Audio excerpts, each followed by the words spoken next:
Welcome to Pick Up and Deliver, the podcast where I pick up my audio recorder as I step off the train and deliver an episode to you while I walk home. I'm Brendan Riley.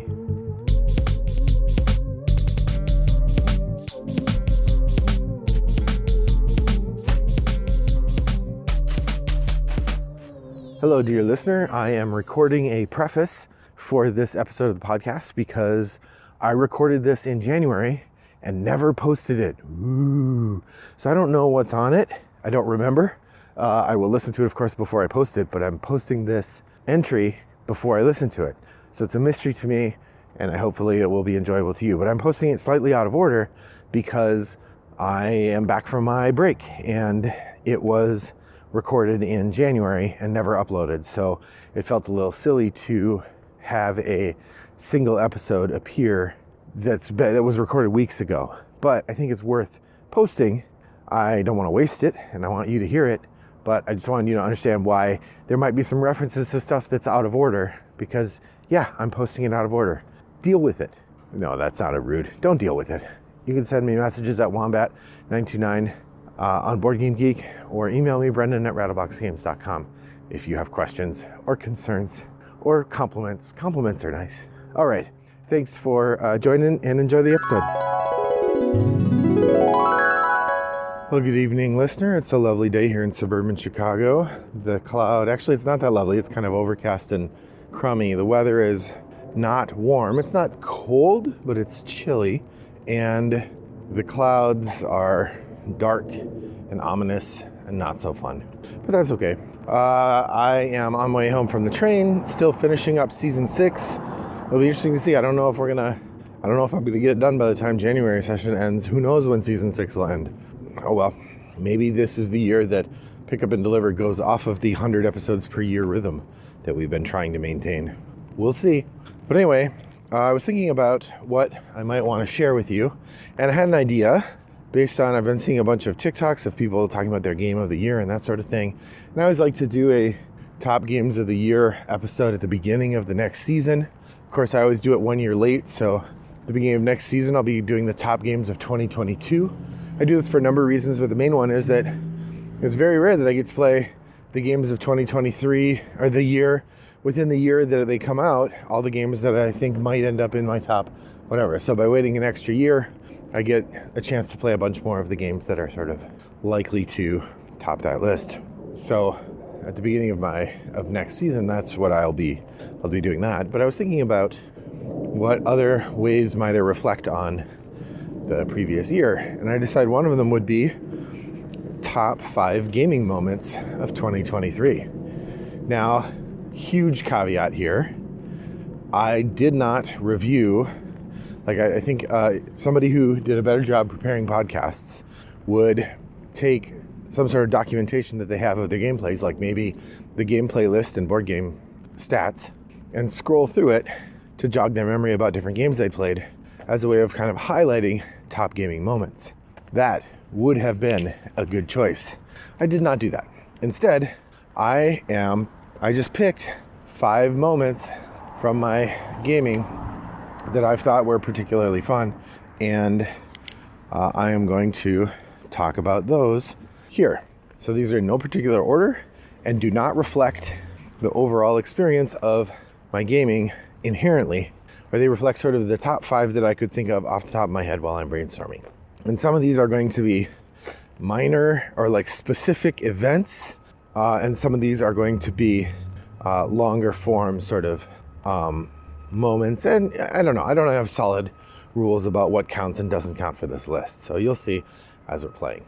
So I wanted to start with this last year. I ran the Board Game Society at my college, the Columbia College Board Game Society. We meet in the library every other Thursday during the school year. We have a dedicated core of regular participants, maybe 8 or so, and another couple that kind of come and go. We had people who showed up once and didn't come back. We've had other people who come a couple times and then don't come a couple times. So it varies.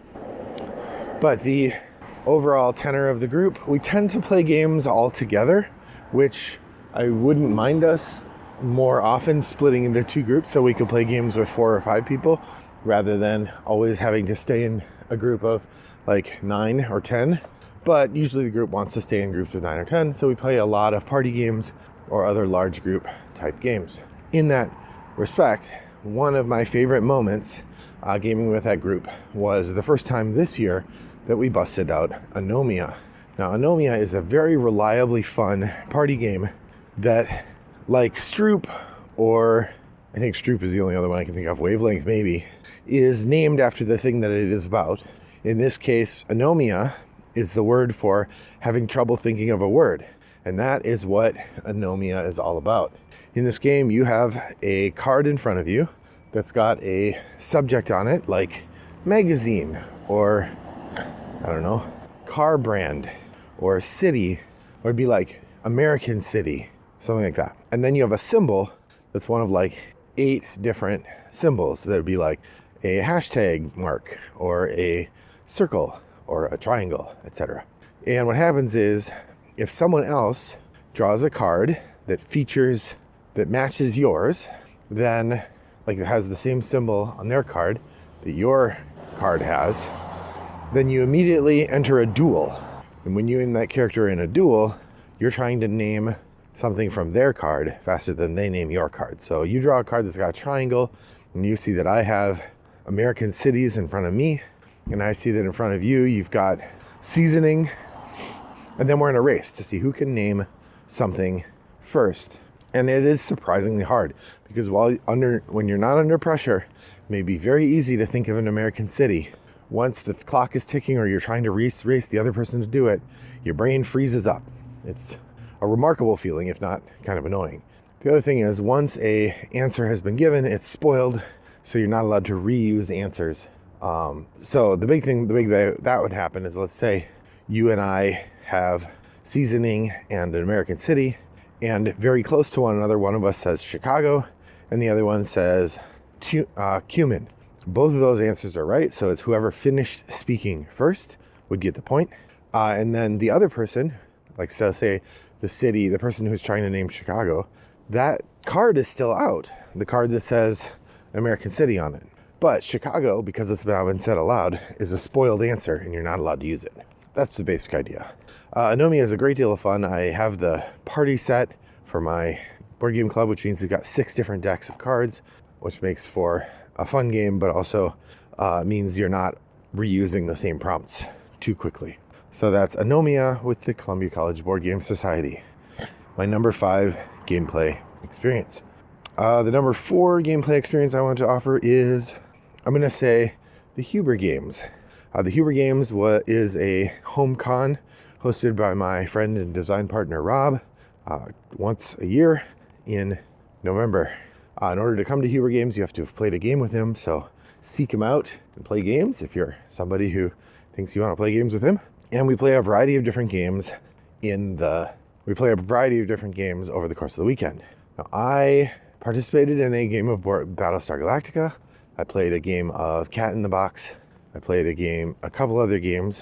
And then the highlight for me was I got to show some friends of mine 2 different games that I think are just great. The first of these was Orleans, the Rainer Stockhausen chip drawing game, bag building game, which I think is just really, really good. And the other one was Brass Birmingham, which that one was really fun because the teach is a little tough on it, and the people I was teaching it to found it a little bewildering, but by the end, they were just rocking, and they really had a good time. I lost to one of them, which is a bummer, but also fun, and generally, it was great. So, yeah, absolutely top-notch for me. Brass Birmingham is a great experience. Getting to play it with my friends, one of the best.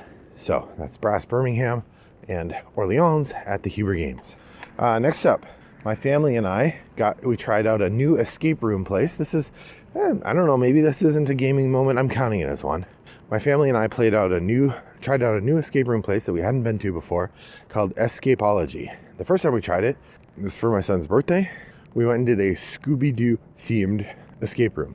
Now, to be fair, it was a little on the easy side, but the construction of it was very good. It was a really high quality and nicely made escape room setup, and we had a really good time doing it. And then they gave us a coupon for 15% off on our next visit.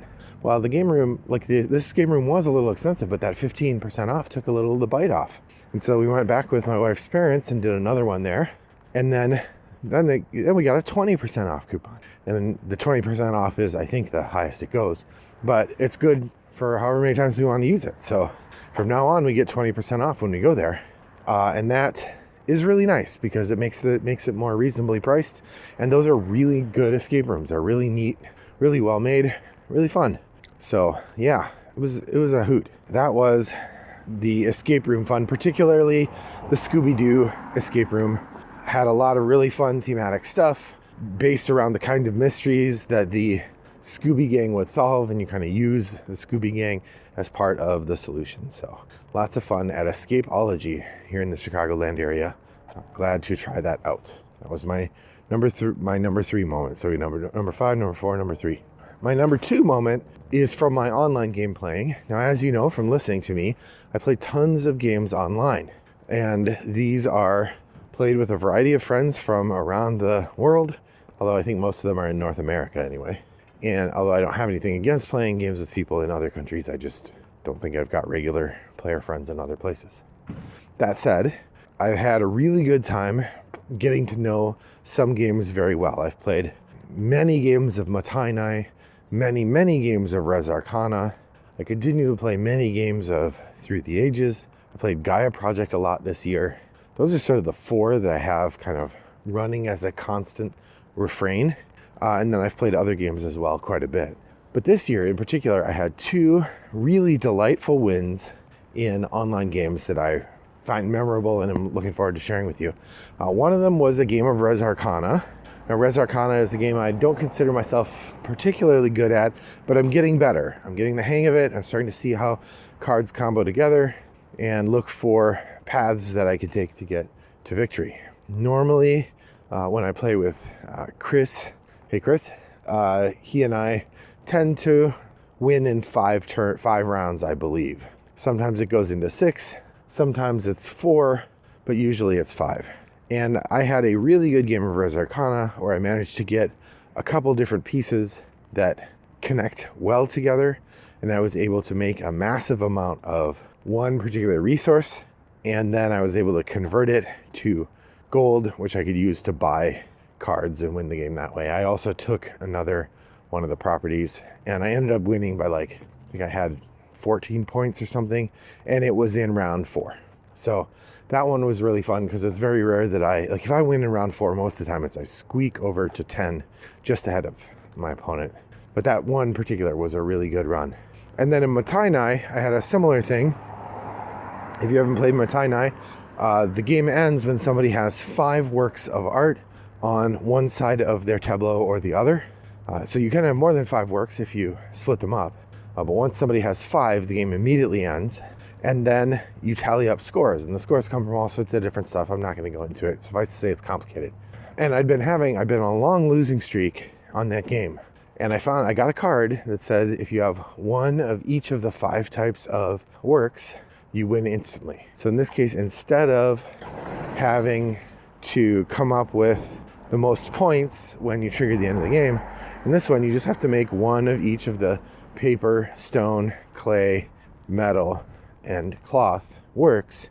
And if the stone one you make is the turtle, which says if you have one of each type you win, then boom, you just instantly win.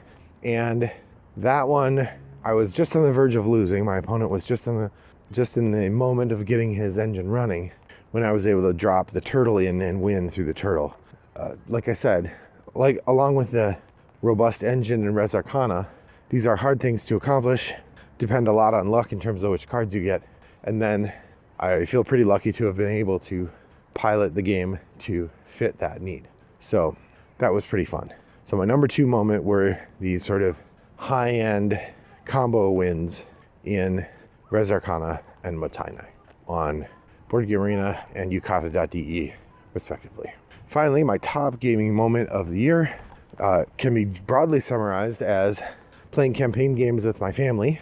This year we have been playing Frosthaven quite a bit, and we've been playing Arkham Horror, the card game, quite a bit. My wife and son and I completed 2 campaigns in Arkham Horror, the card game, or maybe 3. We completed 3 campaigns, which was really fun. And it's been fun watching my son sort of learn about deck building and get into that, or deck construction, I guess, and get into that and having a good time with us there. And then we also have been playing Frosthaven a lot. And I wanted to share one moment in Frosthaven that was particularly delightful. We were in a fight and we were on the higher end of the skill tree, meaning we were surviving okay, but we were losing, or we were doing, it was quite precarious. When I say higher end, I mean we were playing on normal. We always play either normal or easy. We never play better than normal. So I don't understand people who play +2 or +3. They're operating on a different level than we are. But so we had this moment where my son, his character got kind of isolated by the monsters, and they were all just pounded on him. And his character wasn't somebody who had a lot of health anyway. And he was down to the last couple cards. We were going to probably win in the next round, but we didn't want him to be exhausted. And he had just enough cards that he had survived, but basically if he took any more damage, he was going to be defeated. He didn't have any more cards he could discard or any more health he could lose. So his enemy attacked, the one enemy who was left, and they did an attack fight of 3. And Finn looked at it and he's like, the only way I can win is to draw the miss. And then he drew the miss for the monster and survived to the next round, which allowed us to win the game. It was incredible. We all cheered, kind of jumped up and down very excitedly, and we were really glad to see him accomplish that. It was great. So, and Frosthaven does generate moments like that. It's awesome. So, Frosthaven and Arkham Horror, playing with the family, those are my top moments. My top moment from 2023. So what are your top gaming moments for 2023? Head over to Board Game Geek Guild 3269 and share them there. I hope that I can find out what they are and revel in the glory that was your achievements. Thanks for joining me on my walk today. I hope your next walk is as pleasant as mine was. Bye-bye.